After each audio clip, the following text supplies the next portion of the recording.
Hello and welcome to Shattered Lives, a podcast for Reach Ireland, including the Irish Daily Star and Irish Mirror. I'm Michael O'Toole.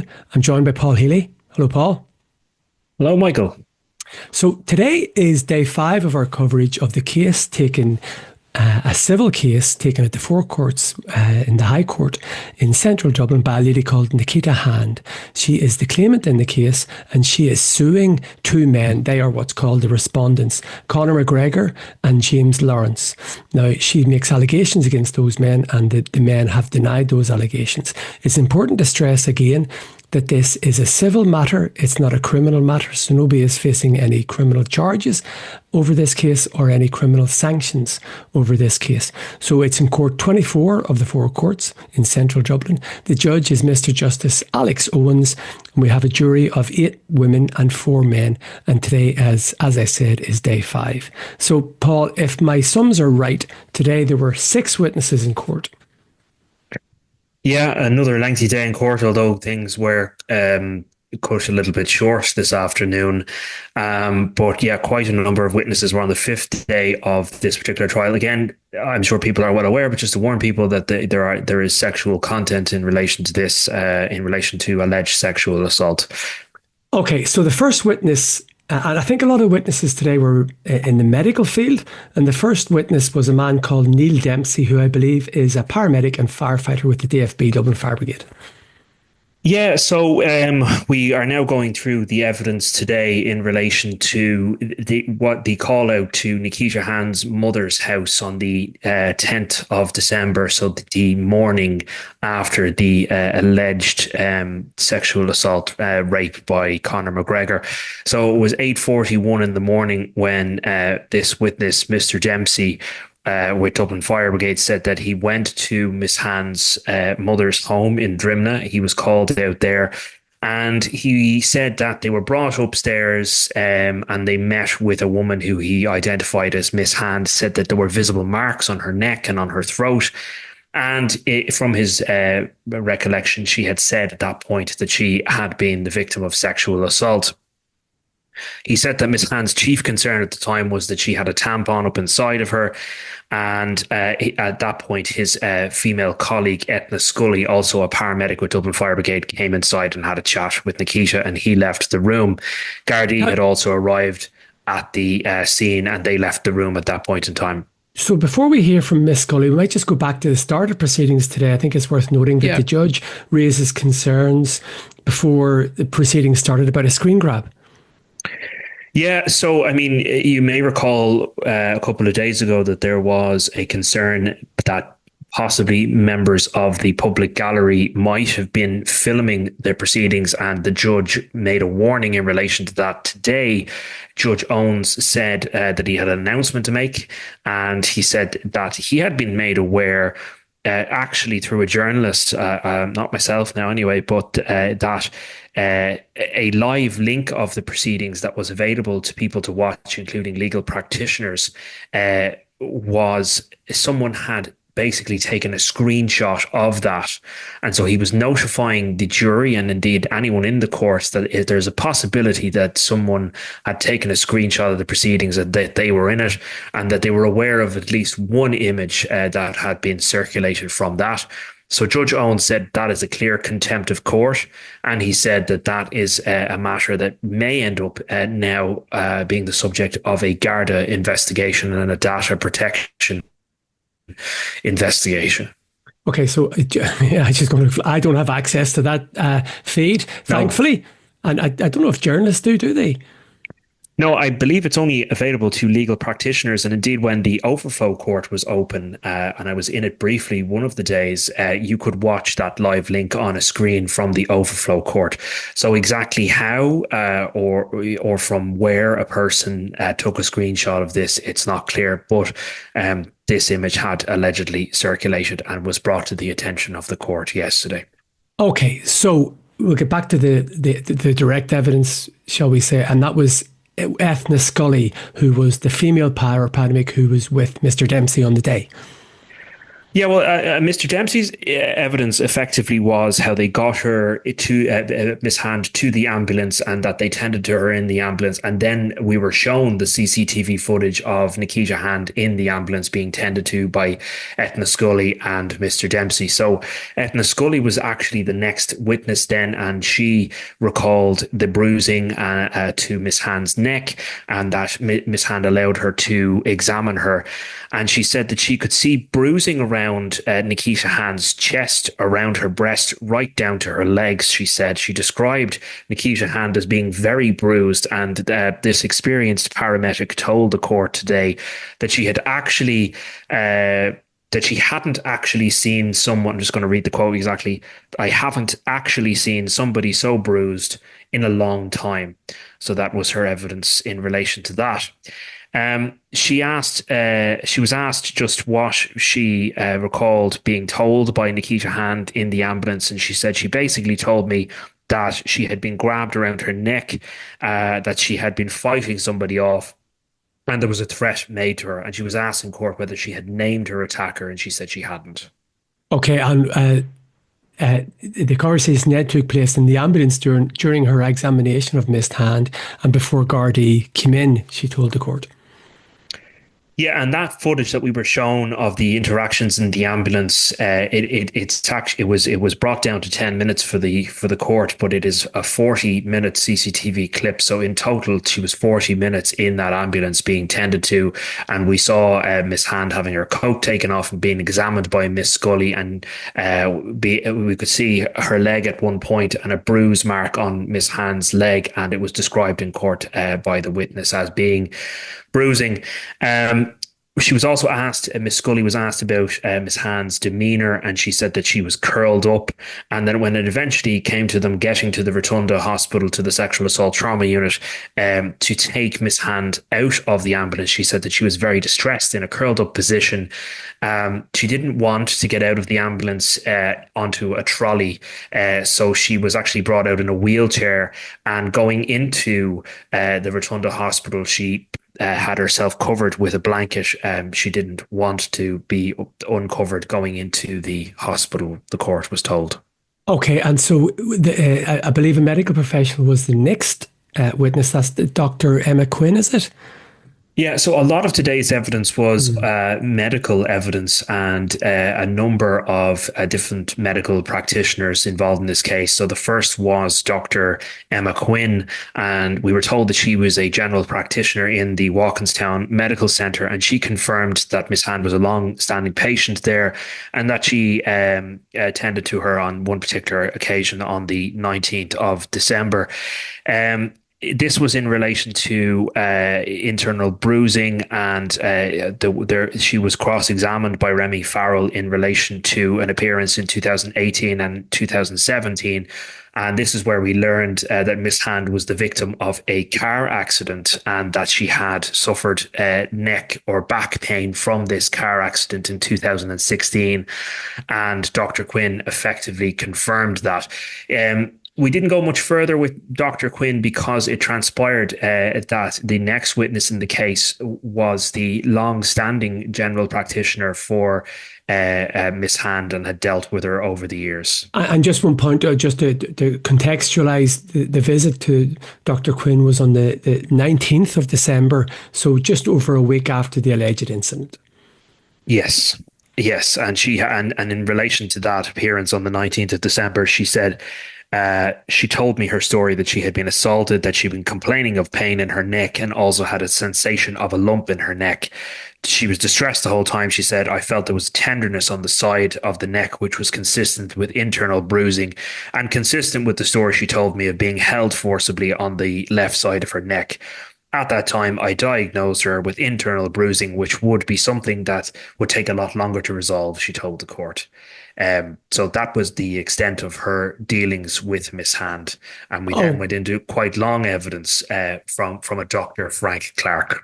Oh, yes. So I think he would have, he has a long history of being Miss Hand's doctor, essentially. Yeah, he was a GP in the Mm. Walkinstown Medical Centre as well, and we were told that he had dealt with Miss Hand since she was a child, including her mother, and he'd had interactions with her going back into the early 2000s. He described Miss Hand as being quite an anxious person, and that she didn't attend very often when she was young, but when she, from her teenage years onwards, she had history of being an anxious person and was struggling at times to manage life. The doctor described that at one point in time, Miss Hand was administered serotonin, which he said was an extremely commonly prescribed medication for people who suffer with anxiety. He was asked about the side effects of that and just the effects that it has on the human body. And he said it's not a sedative, it's not a tranquilizer, and it's not something that you can abuse, but that Miss Hand did ultimately suffer from side effects in relation to it, particularly gastrointestinal issues. He referred to two reports, one from the 9th of November 2020 and also from a report from March 2019, both of which were in relation to her state of health at that point in time. In 2019, he had noted that Miss Hand was struggling to cope. At that point in time, she was still trying to work as a hair colorist in a salon, and she was struggling with that. She was very conscious of social media, scared of being identified. This is all after the alleged sexual assault. She was very depressed and anxious and unfit to do that kind of work, he told the court, and he ultimately deemed her unfit to work. And I think he also describes the effect of medication on Miss Hand. Yeah, we heard a lot of evidence about different types of medications that I'm not going to even attempt to pronounce here, let alone couldn't spell when I was in the courtroom. But this is all antidepressant, anti-anxiety medication. And ultimately, we heard that Miss Hand's dosage was upped, and that we were then told of the gastrointestinal issues and that she was effectively weaned off this medication and placed on another form of medication to help her sleep. It had a sedative effect. We were told that that medication typically is for people who have night terrors, panic attacks, and a much more severe form of distress.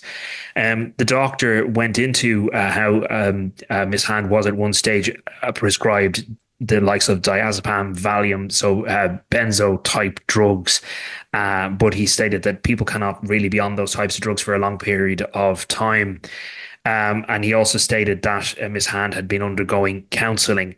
It was at the stage that he went into how he ultimately diagnosed Nikita Hand with post-traumatic distress PTSD, and went into how exactly PTSD is ultimately diagnosed and how a person has to have gone through a traumatic event effectively.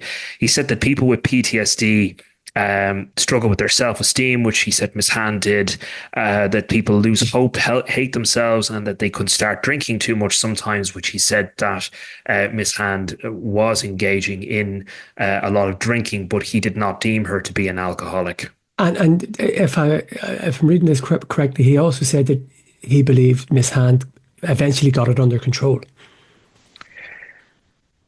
Yes, she eventually got it under control, but she suffered for quite some time. I mean, he said that she had flashbacks, nightmares, that she was getting triggered by things, and that she had these gut symptoms as a result of what she was going through as well. She was going through fear, blame, anger, guilt, and she felt that she was having difficulty in her relationship with her partner at the time, and with her mother and with her child. But ultimately, her now with her current partner, she's that's a very positive thing for her. The doctor said, and she is receiving help, and that she's much more stable now, and she's making very good progress. But he did also say that Miss Hand was behind in relation to some treatment that she's still due to receive in relation to scans.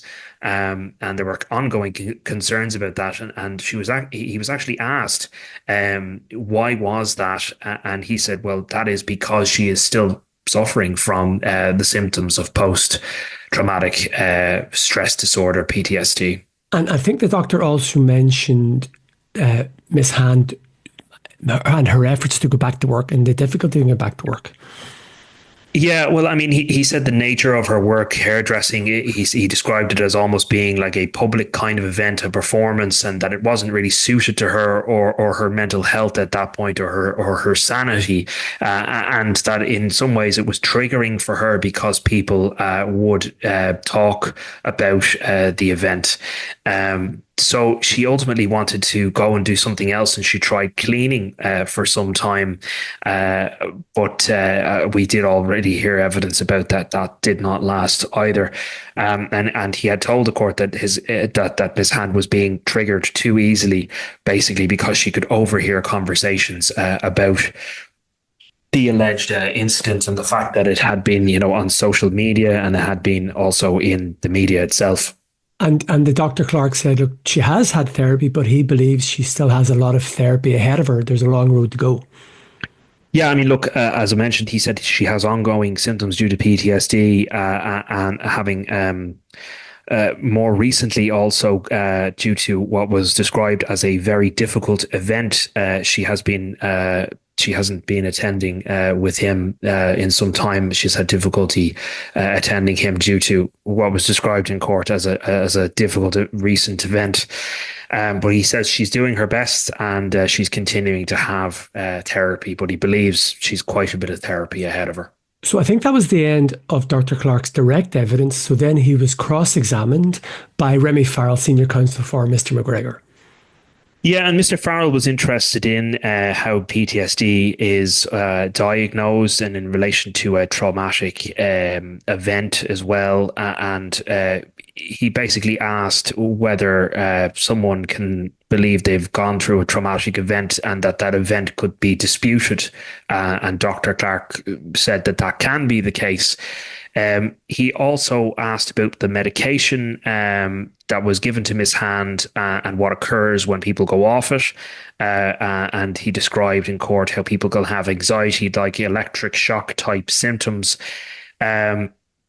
He was also asking her about his claim that Miss Hand is not an alcoholic, but noted that she still has that she had episodes of drinking heavily. Dr. Clark did confirm that was the case.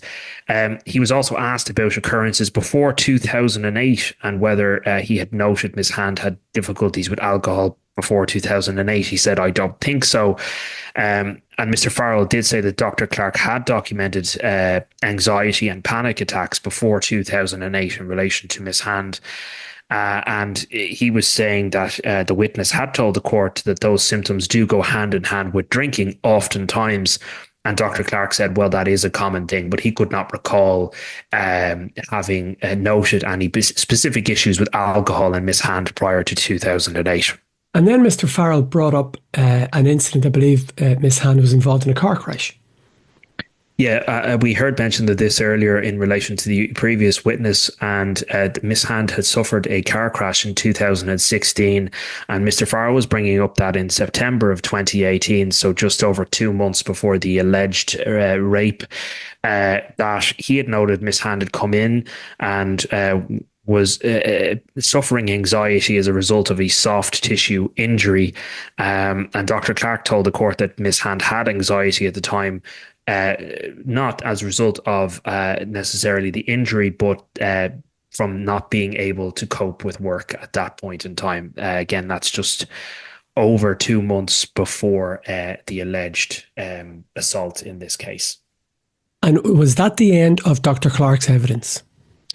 That was the end of Dr. Clark's evidence, and we then went to a Dr. Ann Leader, a very experienced psychiatrist, who told the court that she has seen over 5,000 people in her time who have alleged to have suffered from sexual abuse. So she said this is her area of expertise.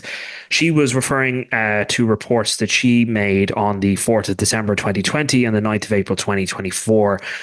She confirmed to the court that she met Nikita Hand on the 4th of December 1st, 2020, and the purpose was to prepare a report. She was not her treating doctor, she said.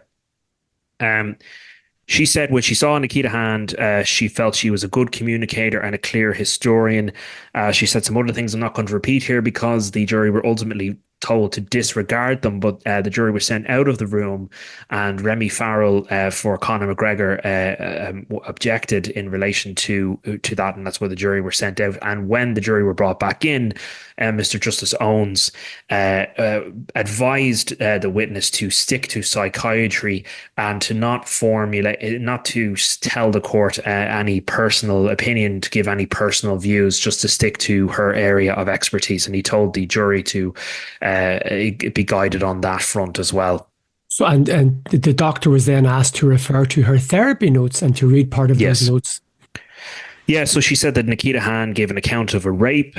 She felt she was losing control of her life and it was falling apart. She was worried in particular that pictures of her bruised body may be circulating online.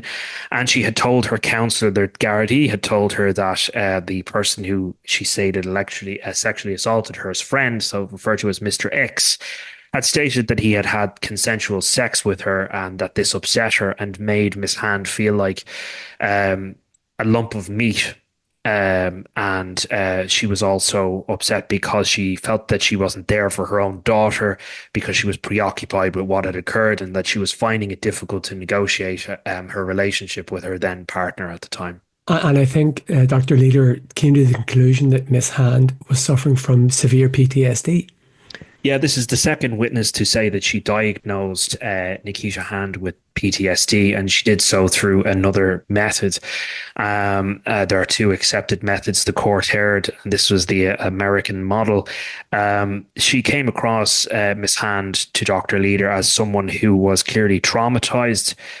She said, I went through the incident with her and she gave me a lot of detail about it. I came to the diagnosis having watched her demeanor and the conclusion that she suffered from PTSD. She said that someone who suffers PTSD has to have gone through a trauma event and that this is common, and that ultimately they then become removed from it both mentally and physically. And she had described how Miss Hand had described it as such, and that she felt she was having an out-of-body experience at the time. And Dr. Leader also said that following a traumatic event, a person suffering from PTSD often has difficulty functioning. And she said that Miss Hand did meet those symptoms. She tried to detach herself from life. She was unable to be present for her mother, her child, her partner. She said that she was experiencing nightmares, flashbacks, and panic attacks, all of which Dr. Leader said are common symptoms of PTSD.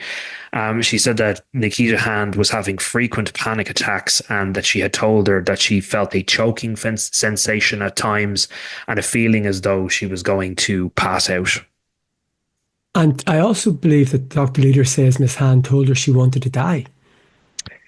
Yeah, she spoke of how her inner circle had got smaller of friends, that she couldn't trust others. She was suspicious of men. She was developing panic attacks, and that she had told Dr. Leader that she wanted to die. She said she felt dirty, ashamed, and guilty. And in a report then in 2020, December 2020, she described Miss Hand as being anxious and embarrassed, and that everything about her presentation was classical of someone who was traumatized and had PTSD. She noted that at that point she was getting excellent help, and by the 30th of March this year, in a further review, she said that she felt that Nikita Hand had improved. She was attending her therapist, which she found very helpful, and she was off her antidepressants.